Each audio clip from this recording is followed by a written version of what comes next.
Hey there, gang. I'm bopping my head to that music. I hope you enjoy it too. It's nice to get in the mood to talk with you storytellers. Now, listen, today we're talking about values, not value, not like I got such a great value at Costco this week. Values, values, our core beliefs, our moral compass, if you're inclined to think that way. But I want to make it clear before I get started that this is not a talk about good people versus bad people. It is not a talk about how to write stories that are designed to teach or preach in a simplistic way. I would like to dig deeply today into the idea of values, what they really are, where they come from, and importantly, how they are put to the test so that we can use them to craft unforgettable stories. I know that plot and story structure are a perennial concern of you storytellers out there, and that is what this talk is going to be about. Now, are we going to talk about the values of your fictional hero? Are we going to talk about your personal values? Might we even talk about your readers' values? Maybe. I am going to try to connect the dots between all three of these things before we're done. So I hope you will stick around to the end. I am delighted to be here with you. Before we dive into the content, let me introduce myself.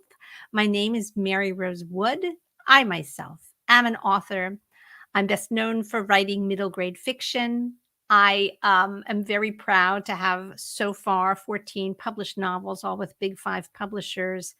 And I say that because I want you to know that when I talk about story structure and writing craft and the mindset of the working, thriving writer, which are our three perennial topics here on this weekly live stream on the YouTube channel, I'm speaking from a lot of experience personally, professionally, and as a mentor to many, many writers like you out there. So there's a little bit of foundation to what I'm saying, and I welcome your questions. I'm always interested in going deeper into this material and finding ways that it can serve you better. So don't be shy. Right now, I have an offering for those of you that would like to do a little study and get your writing game up, leveling up. There is an offer going on right now for a live masterclass that I'm going to teach next week. Now, I don't do this kind of thing that often. So I hope that those of you who find this interesting will take advantage of it. The topic of the masterclass is writing scenes, something I'll touch upon a little bit today in our talk about values. Let me tell you how to find the enrollment information. I think the best thing to do is to just head on over to the Path of the Storyteller website. I'm going to just put that URL up here. It's www.pathofthestoryteller.com. There's a little banner across the top of the website homepage, and you can click that and get all the information about the live masterclass, which is going to be next week. In case you don't know what Path of the Storyteller is, and maybe you don't because I didn't tell you, it's my own platform for teaching and mentoring writers. I have a few courses that I offer. I occasionally do this kind of workshop. I offer some one-on-one services, although there's not a ton of time on my schedule for that. The main thing that I offer and that I encourage you to do if you want to really seize your storytelling and writing craft chops and give them a good shakeout is the Path of the Storyteller program, which is an in-depth program in story structure and writing craft. It is going to be opening again soon. So while you're on the website checking out the masterclass next week, you want to make sure you put yourself on the waiting list for that so that you get all the information. All right. Now, I want to say hello to the live people. We are live here. Some of you are watching the replay, I'm sure, but I've got a few storytellers here live. So let me just welcome them. Mie, good day to you too. Good day. Look at that beautiful smiling face, Mie. I'm so glad you're here. Nancy, delighted to have you here as ever. And Constanza says, Guten Tag. and nice to see and hear you. And it sounds like a very interesting subject. I think it's going to be an interesting subject, Constanza, and I hope you will help me make it more interesting by participating live in the comments. All right, are we ready to dive into the topic of values? I hope so. Here we go. I like to start with the definition just to make sure that we're all meaning the same thing by the word values. So values are like beliefs, right? They're individual beliefs and they motivate us. They guide our behavior, I would say, is a great way to talk about values in a practical sense. These are the things that we believe that guide our choices, that guide our behavior.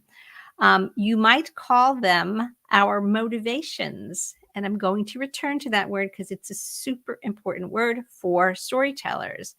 I want to say the obvious here, which is that most of us are somewhat predisposed to adopt the values that we were taught. How could it be otherwise? This is how we begin. We were raised in a family that either expressed in word or simply by example a certain set of values. When we're talking about the values that we were raised with, we're not just talking about our families, we're talking about our communities, we're talking about a whole range of influences that we'll break down in a minute. And so we have a tendency to think that those values have correctness, but those are not the only values that people live by, right? So values can also be rewritten in a sense as we get older. I want to stick for a minute with this idea that values guide behavior because that's very practical for storytellers, right? This is a little different than abstract philosophy, abstract moral reasoning about right and wrong. Values have a tendency to be less philosophical and more day to day. They motivate how we actually go about our lives. They may have a moral component. We may look to our values to say, I want to do the right thing in a moral sense and be guided in that way, but they can also have a practical component. Sometimes people have values about how they manage their finances or how they manage their physical health, how they manage their relationships. There's just, this our sort of personal rule book in a sense. And as I was saying, values are something that we tend to acquire from outside sources when we're young. It doesn't mean that we stick with the values that we acquired from outside sources, but I think it's important to explore this for just a second. A lot of people have a cultural background, a religious background. They grew up in a certain type of community, surrounded by folks who were of a certain socioeconomic class, certain types of families. And there's a lot of unspoken rules in culture. And a lot of these unspoken, unwritten rules, and a lot of them are spoken and written, don't get me wrong, but we absorb these when we're young because we're learning, right? We're sponges. This is what we're doing when we're young. As time passes, sometimes we will reject the values we were taught and acquire values in a different way, but different but similar, right? Because we're still looking to perhaps chosen family, like the companions we choose as our intimate people when we get older, if our first family is a terrible fit. And this is sad, but of course it happens in many people's lives, right? Sometimes people reject the religious beliefs that they were raised with and find new ones or reject the idea of religion altogether. They may not like or align with the values of the community that they started out with, so they'll find a different community. They may not like the culture they started out with, they find a different culture. So just observe that even in the act of rejecting our original set of values, we go to the same sources when we're older. It's just that we're trying to choose intentionally what values we feel aligned with. All right. So values are they're not written in stone. And I just want to make that important. I'm not talking about anything having to do with proposing universal moral laws or declaring with definitude what is right and what is wrong. We all have different ways of thinking about that, but everybody has a set of values, and they are they're strong, but they may not be permanent. They can change. Okay. So a little distinction there. But what I mean by values. Okay. We've defined the word values. What do we do with them in real life in a practical way? As I said, we use them to make decisions. They guide us. They're kind of like the playbook of how we go about our lives. And you can use that word motivation shaped by our values. Why did we make a decision that we made? Why did we choose to do this rather than that? What's our motivation? It's likely that our values play some sort of role in answering the question of what our motivation is when we go through lives. So that's one thing we do with our values. We use them to help us make choices, to motivate our decisions and actions. Super clear, right?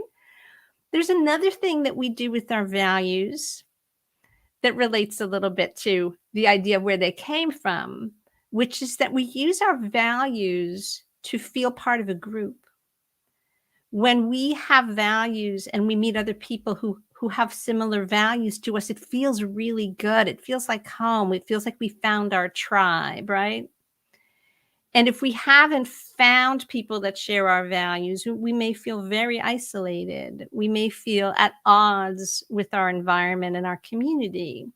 So having shared values is a huge part of how we create our sense of identity in the world.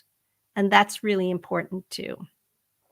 All right. So we've got personal motivation. We've got identity formation. Very cool.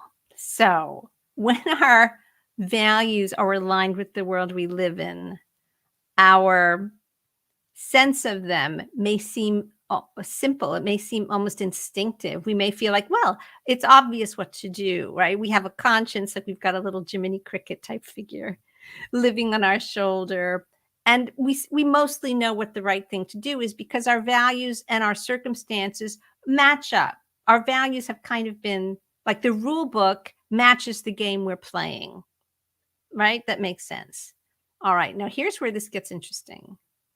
It's when the rule book that we have, our values, all of a sudden is not a good fit for the game that's been put in front of us, the challenges that have been thrown at us unexpectedly, the circumstances that we surprisingly and shockingly and maybe unwillingly find ourselves in, that this is when our values really come into the spotlight.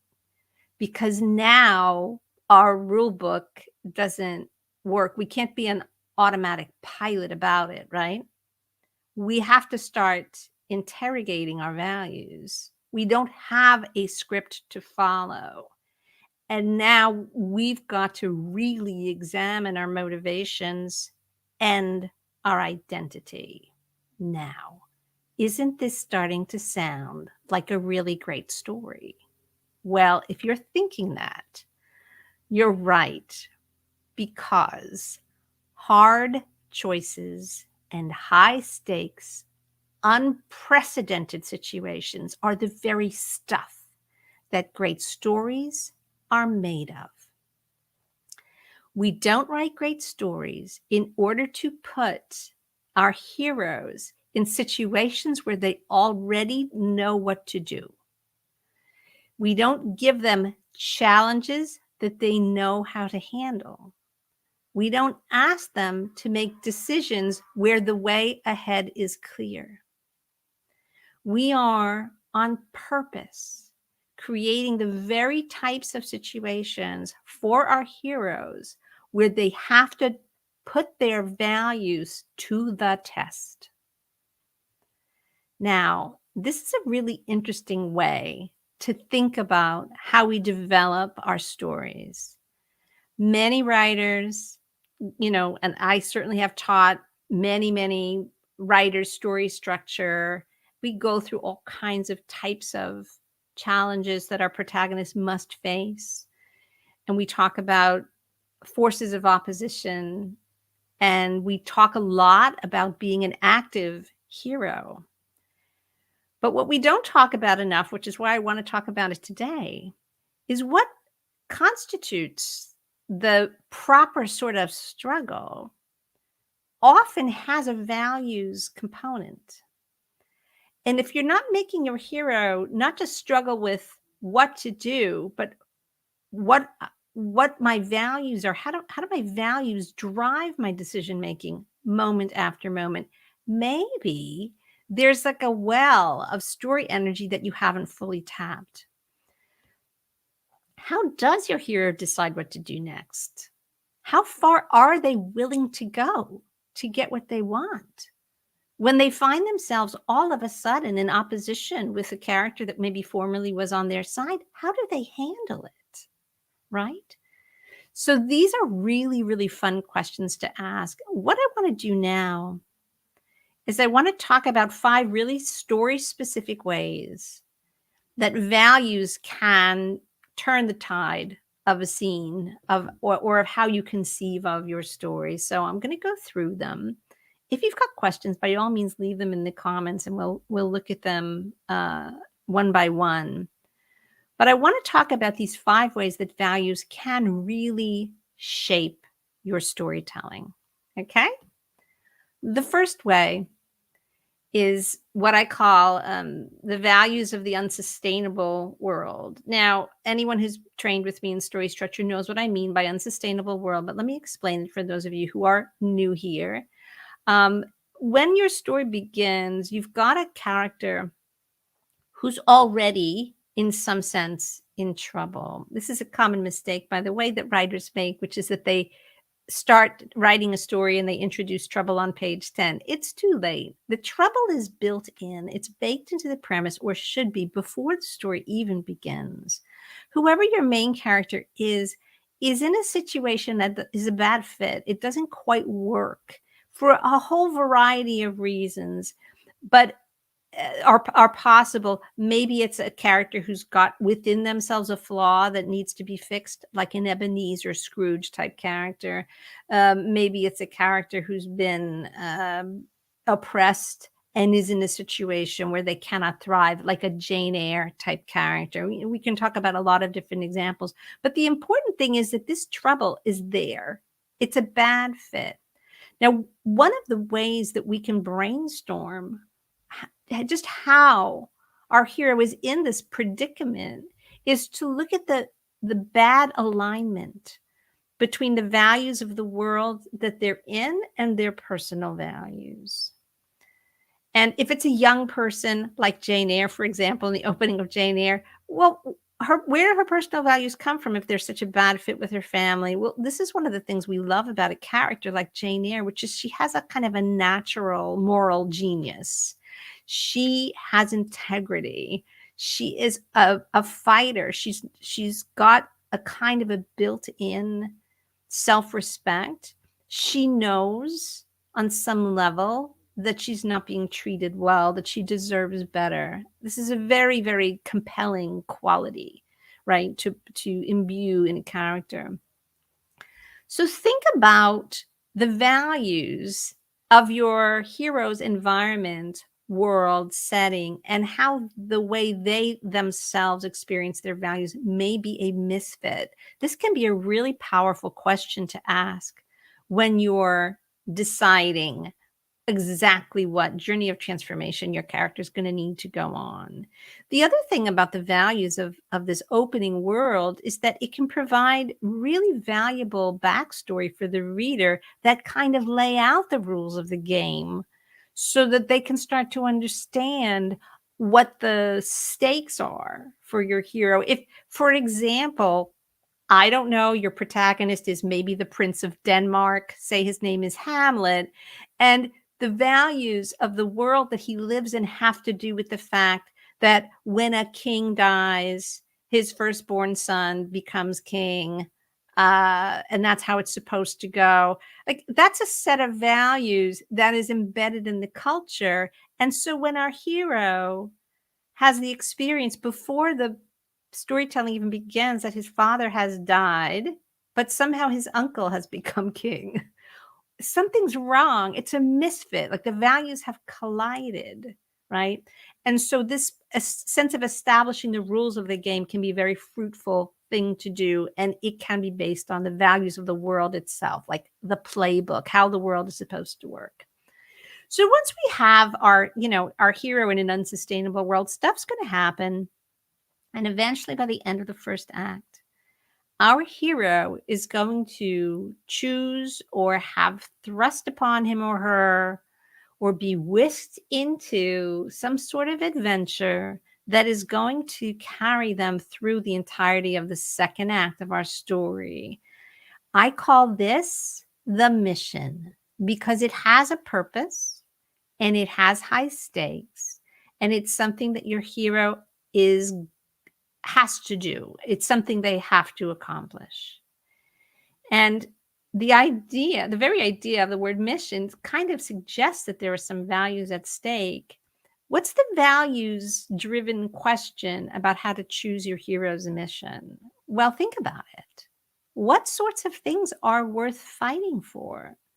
What sorts of things are worth going on a long, perilous, obstacle ridden, difficult, dangerous adventure in order to accomplish? That's a values-based question. If the hero's mission is trivial, then you haven't explored the value that is necessary to live within the mission. Now, let me give a couple of examples because I know that it's completely, helpful to have some stories. So if you have a book like A Wrinkle in Time, a middle grade classic, it's certainly a childhood favorite of mine. You have a main character on a mission to save her father. It's a very basic plot, which is why it's sort of fun to talk about when we talk about structure, because the bones are clear, right? She's going to save her father. It's a father quest, a very classic type of story. And baked into the mission is the value that it would be worth anything. It's worth going across the universe. It's worth risking her own life and the life of her traveling companions to save her father. That's got a lot of values baked into it, right? That's a belief that our hero holds. So if you think about what her values are, you realize that mission is she's not going to quit. It's going to be scene after scene after scene of our hero, Meg Murray, doing what it takes, as scary and strange as it is, to try to find and rescue her father. Now, that's a really interesting, clear mission that we would say, it's pretty solid. It'd be pretty hard to argue with that. That's like a good mission. And we like Meg Murray because she's got this kind of heroic quality about her. But we also really like Bilbo Baggins, don't we? I mean, I love Bilbo Baggins, the protagonist of The Hobbit, one of my favorite characters in literature. And his mission, it is a little bit less noble if you think about it, because the mission that Bilbo takes on is to go help a bunch of dwarves steal some gold. It's not quite the same thing as rescuing father from the clutches of evil, is it? Now, yes, the dwarves say that the gold was originally theirs and it's kind of their family gold and they're entitled to it. But the truth is that right now it is literally under the tush of a dragon who's sitting on it in the middle of a mountain very, very far away. But for these characters, the value of the gold is enough to get them saying, nope, in order to get the gold back, we're going to do all of the things that it takes. We're going to risk our lives. We're going to travel. We're going to encounter danger. We're going to go through difficult situations, again and again and again. They're going to face dire peril, but it's all to get the gold. Now, and Bilbo sort of goes along with this, and that seems to be what's motivating him too. But let's dig a little deeper.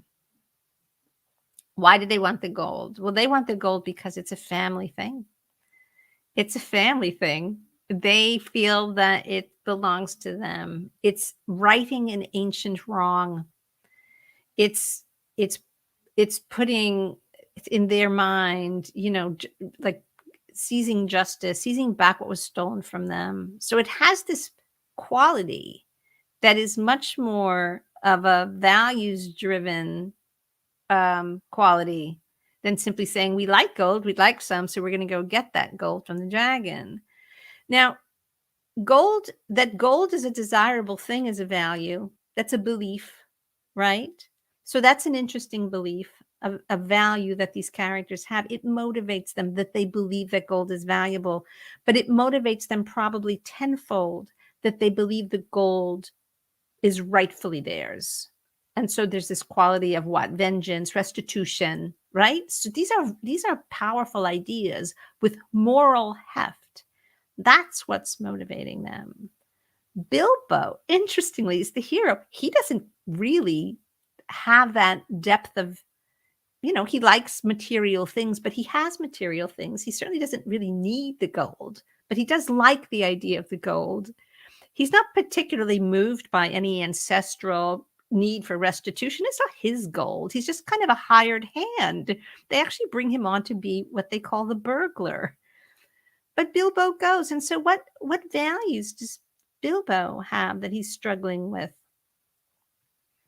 Well, this is a great example of a character whose internal set of values, his internal playbook, is not perfectly aligned with that of his community. Because within the Hobbit community, as we meet them at the beginning of the book, you have to be conventional, you have to stay at home, you have to be very, beyond reproach. And the one thing that a Hobbit would never do is go on some wild adventure with dwarves and a wizard. I mean, it's just so not done. And so what we see from the very beginning of that book is that the collision of values that is baked into the premise of The Hobbit is actually what drives Bilbo. This is his chance, his attempt to reject the values that are a bad fit for him, that he's been living with, and explore whether his lifelong but like suppressed yearnings to do more, to express a different part of his nature, can come true. And so you see that the collision of values inside Bilbo is actually what's motivating him. Now, if you take a story and you say, oh, there's an adventure, there's a dragon, there's gold, and I've got these characters and they want it, and you keep it on the level of, well, gold is good and everybody wants gold, so that's what they're doing. Can you see that you have not actually added the dimension of a values-driven motivation or a values-driven sense of identity, right? That makes a story rise from the level of, let's all go on search of gold, and become this timeless epic, this classic tale that we'll all love reading forever and ever. That is The Hobbit. The difference is dropping down into that deeper layer of exploring the values that underlie the character motivations and their sense of identity. Both things are at play here. The dwarves are like, it's our family's gold. It's our identity. We're honoring our fathers and our grandfathers by getting it back. And Bilbo's like, well, yes, I'm a hobbit, but I'm also more than that. And I've never expressed it. And who am I really? The only way I can truly find out is by going on this adventure. So super interesting, right? If you are having any issues in your own writing about giving your protagonist a mission that has sufficient complexity to be interesting for a whole second act, this might be the key. Start asking yourselves questions about the values, about the motivations and identity issues in the story as they pertain to values. All right. So there's a tip. So speaking of that, here's my third way that exploring values can really help shape, deepen, and improve your storytelling. It's this idea of motivation. Now, anybody who's planning to come or is interested in learning more about scenes in the live workshop I'm teaching next week, be prepared to hear a lot about motivation. Because when we write a scene, what we're doing is we're taking our protagonist and we're putting them in a situation and we're giving them a motivation. Like this is what has to happen in order for a scene to work. A character with no motivation sits and does nothing, or stares into space, or goes for a walk. None of that is storytelling. But a character who has a motivation is going to act upon it. And then guess what happens? We have sources of conflict. Now, I'm going to talk about those in a minute. But when we talk about values themselves, they are our motivations. Do we think gold is a good thing? Yes. So we're willing to do stuff to get gold. Do we think that our family honor is a good thing? That's a value. If we believe that, how much are we willing to do to get that gold when we've decided that that's what the gold represents, right? If we think that rescuing our father from the force of evil across the universe is a value that we will do anything, that's our motivation. It's not going to run out. It's such a deeply held value. So motivation is based on values. And when you have a sense of what your hero's values are and how they might or might not be aligned or in opposition with the situation they find themselves in, you start to get a sense of how they can be motivated. And again, if you have trouble writing an active hero, as I know many of you do, I suggest that you dig deeper into the motivation based on their values. What is it that is worth getting, fighting for, defending, accomplishing in this moment of the story? The answer might lie in understanding their values. Now, as soon as your hero starts to act according to their motivation, hey, good storytelling requires that we put some obstacles in their path. There will be forces of opposition. This is the way stories go. They move forward through conflict. So in order to bring forces of opposition into the storytelling, guess what we have to do? We have to think about the identities and motivations that drive those forces of opposition. And this is where it gets super interesting. So many writers struggle with forces of opposition. They struggle with conflict. It feels a little forced to just keep putting banana peels in front of their hero, right? Just keep putting things that slip them up in front of their hero. But if you think a little deeper and you create a world in which there are forces, characters often, very likely there will be characters, but there could also be, a natural environment or other types of obstacles that operate on the level of motivation and values. Now you've really got a horse race because the opposition has a motivation too. And all of a sudden we're in that more nuanced world where not everybody's values are the same. We move past the idea that values are just universal moral truths, and we start to recognize that values vary depending on who we are, how we were raised, what we were led to believe, what life has taught us, what we may have discovered on our own that made us change our mind, shift our values, right? And so all of a sudden, you've got a world full of characters whose values are not perfectly aligned. And you know what you've got now? Such potential for conflict. You've got characters whose identities clash. You've got characters whose motivations are at odds with each other. And it's all because you've thought about their values. If everybody sees everything the same way, you've made it hard for yourself as a storyteller to invent the necessary conflict that's going to drive your story forward. So even in defining the sources of conflict, you need to think about values. Now, I said there'd be 5 ways. That was 4, right? The first was the defining the unsustainable world. The second was exploring the mission. The third was getting your hero's motivation fully understood with enough depth and nuance. And the fourth is doing the same for the forces of opposition. The 5th one is kind of the most interesting. They're all interesting to me because everything about storytelling is interesting to me. But the 5th question that every storyteller must ask, at some point is how is conflict resolved in the world of your storytelling?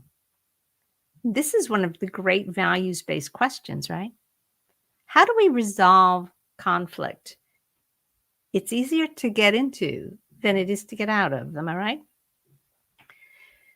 How do we resolve conflict in life? It's a thorny question, and people have very different values about it. Some people say, well, the way to resolve a conflict is to negotiate. That's a value. Some people will say, well, it depends on who's right and who's wrong, because if somebody's right and somebody's wrong, then the way to resolve conflict is to make sure that the good guys win. That's one way of thinking about it, right? There are as many ways to resolve conflict as you can imagine. Sometimes people are forgiven. Sometimes people are punished. Sometimes the quote unquote bad guys win. Sometimes the good guys turn into bad guys in order to win. And we have a bittersweet moral ending, right? There's so much to explore in this idea of how conflict is resolved. But I just want to put it to you in a well-told story that is being driven scene after scene after scene after scene by conflict, in which your hero is pursuing some kind of mission that's got high stakes, and they're going to kind of get to the end of it, and there's going to be some kind of showdown. The question of how you resolve all the conflict that you've set up it's not one you can skip as a writer. And truth be told, the impact and meaning, the theme, if you will, of your story is going to be expressed in large part in how you choose to resolve the conflict that you've created. This is the place where the deep moral thinking of exploring the values, not just of your hero, but of all their forces of opposition, it's a really great task. And it's really where you've got to become quite a philosopher. Stories depict change. And one of the things that can transform in your hero over the course of a narrative is their set of values, their way of looking at the world. This is one of the things that can change. Ebenezer Scrooge, great example. Yes, of course, his values changed over the course of the story. This is what we want. The meaning, the theme, the emotional power, the satisfaction for the reader of the end of A Christmas Carol is completely based on the transformation of Ebenezer Scrooge's values.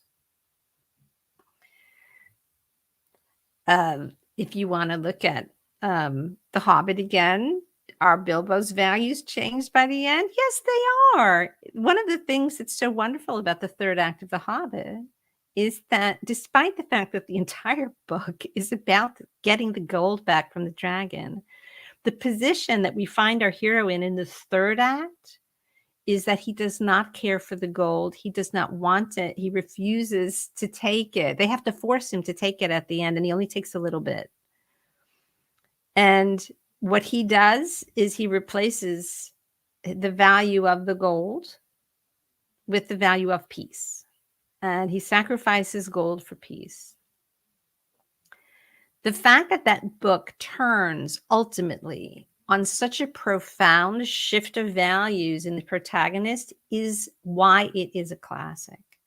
It's because the author has just gone down to the bottom of the values in the book and really caught the main thing that he wanted to express and brought it right to the surface of the storytelling. He didn't leave it kind of hinted at it. He actually made the story turn on it. Now, a lot of times writers have ideas that they want to express in books, and they don't know quite how to express them. And this is how to do it. Think about the values that you want to express, and don't go off on a tangent where you think, well, if I just put a footnote in someplace that explains what I'm trying to impart to my readers, like, the moral of the story. Like, don't like put it off to the side in the hopes that that will do it. Bake it into the plot. Let the plot express the ideas that you want the story to communicate, because it will never be forgotten. The reader will go through it themselves. It will be as if they experienced it themselves. And they too, hopefully, will have the experience of, oh, maybe my values have changed as a result of living through this adventure with this character, having to put my values to the test again and again, and seeing that they too can evolve over the course of a narrative. All right. So how the conflict is resolved is the kind of climactic, literally and figuratively, way that you can explore the values of your story. Okay. So I'm going to wrap this up and then look at some of your comments and questions. And I want to say it again, that really hard choices and high stakes, unprecedented situations are the stuff great stories are made of.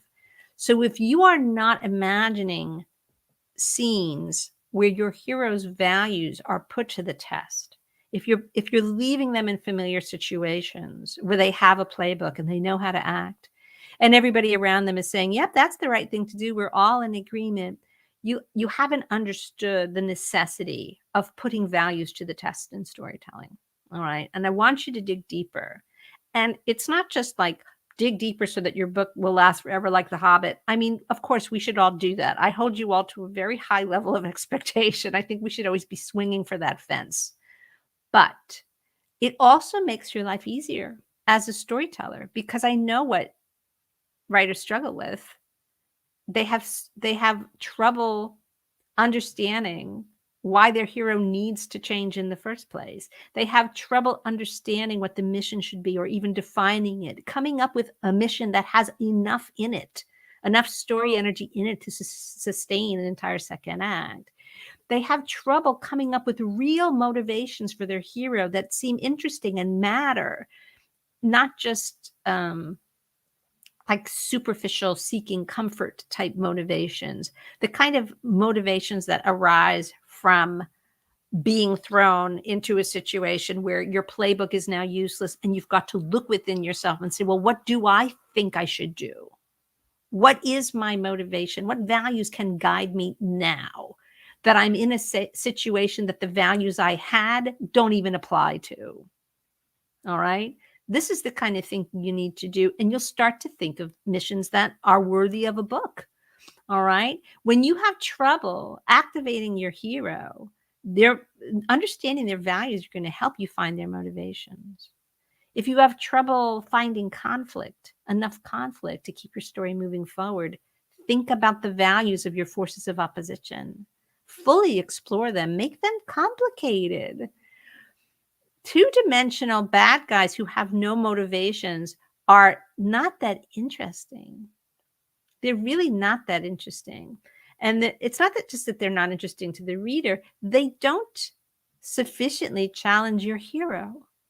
They don't activate a moral dilemma, a values-based struggle inside your hero sufficiently to keep your hero interesting enough to keep going on, right? So think about that. And of course, if you're having a difficulty imagining how your plot should end, if it seems a little like, so what? If it seems a little soft or lacking impact, I want you to really think about your values, about how conflict is resolved. What are the values of your hero about how conflict is resolved? What are the values of other characters? What are the values of the world they find themselves in? Examine that stuff, examine it all. Use these types of questions to brainstorm and see what you come up with, all right? It's possible, if you're struggling, that you have not thought deeply enough about the values that are at play in your story, all right? Really great stories often pit two value systems against each other, or more than two value systems. So I want to end with just also looking up from the page for a second, because all of this talk about values in storytelling is going to hopefully make you consider your own values. as a person. And that's like a good exploration. That's a good thing. That's part of being human. Are you using values that you've never examined? Are you living your life according to values that have not been through the hero's journey? Maybe writing a story that interrogates those values is a great impulse. You know, you're going to have to interrogate values in order to write a great story. So if you're resisting that, strong values will stand up to interrogation. Don't be afraid to put them to the test. All right. Don't let that hold you back in a world of very safe storytelling where nothing ever really gets pushed outside beyond where it was comfortable at the beginning of the story. Don't let that hold you back. All right. So that's a little bit about your personal value system. We've talked about what your hero's value system might be. We've talked about what the value systems of the opposing characters might be. But the one thing we haven't talked about, and I just want to mention it quickly, is who haven't we mentioned? The reader. Your reader has a value system as well. And I want you to think about the responsibility, the glorious responsibility that you have when you take this kind of investigation, this complex examination of values, and you work it out in such a way that your reader gets to go on it as well. I want you to take responsibility for that in a good way. I want you to respect the reader's intelligence, and I want you to trust that if you do your job, it's the very questioning and interrogation and putting of values to the test that is going to thrill and engage your reader. If you have a concern about offending your reader or making your reader uncomfortable, again, I ask you to think about the purpose of storytelling in the first place. There's something in the very shape of story that contains values. And those values, to me, include ideas like change is possible. Not everybody believes that, but it is a value. And that growth is possible, that healing is possible, redemption is possible. Stories depict journeys of transformation. So whatever your set of values might be about transformation, maybe you don't believe change is possible and you want to write a story about a character who tries to change and fails. That's a tragedy. Some of the greatest stories ever written are tragedies. Go ahead and write that, but that's your value, but you have to interrogate it along the way. If you start out with that and you end with that, the story didn't really go anywhere. If you think that transformation is possible and redemption is possible, by all means, write a Christmas Carol. But I mean, don't write a Christmas Carol because Dickens already did it, but write your own story like that. You get your readers cheering at the end. It's a fantastic value to express, right? But stories have this kind of thing built into them. Stories have the idea that we only grow through moving outside our comfort zone, that conflict is an opportunity for growth. All of this stuff is kind of baked into story structure itself. And you're going to start to notice it. It's there as kind of a guidepost. So it's not an imposition on story to explore values. It's actually what stories are for. All right. And that's kind of how I wanted to end. So we really all are philosophers in a sense, aren't we? Storytellers. If there were only one way to look at every situation, we wouldn't need stories at all. They are invaluable tools for us as humans, not just writers and readers, but as human beings, to go on these really interesting journeys of investigation. Maybe that's why we love them so much. All right, gang, that's what I have for you today. Let me do a quick skim over the comments. I am looking. Let's see.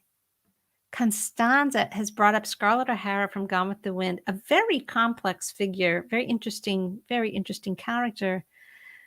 She says, have to think of Scarlett O'Hara, whose world and values are completely destroyed by war, as probably in every war story. It's a really great example, Constanza, that there are stories themselves that the premise is based on the collision between an old way of thinking and a new way of thinking. And that's a great example.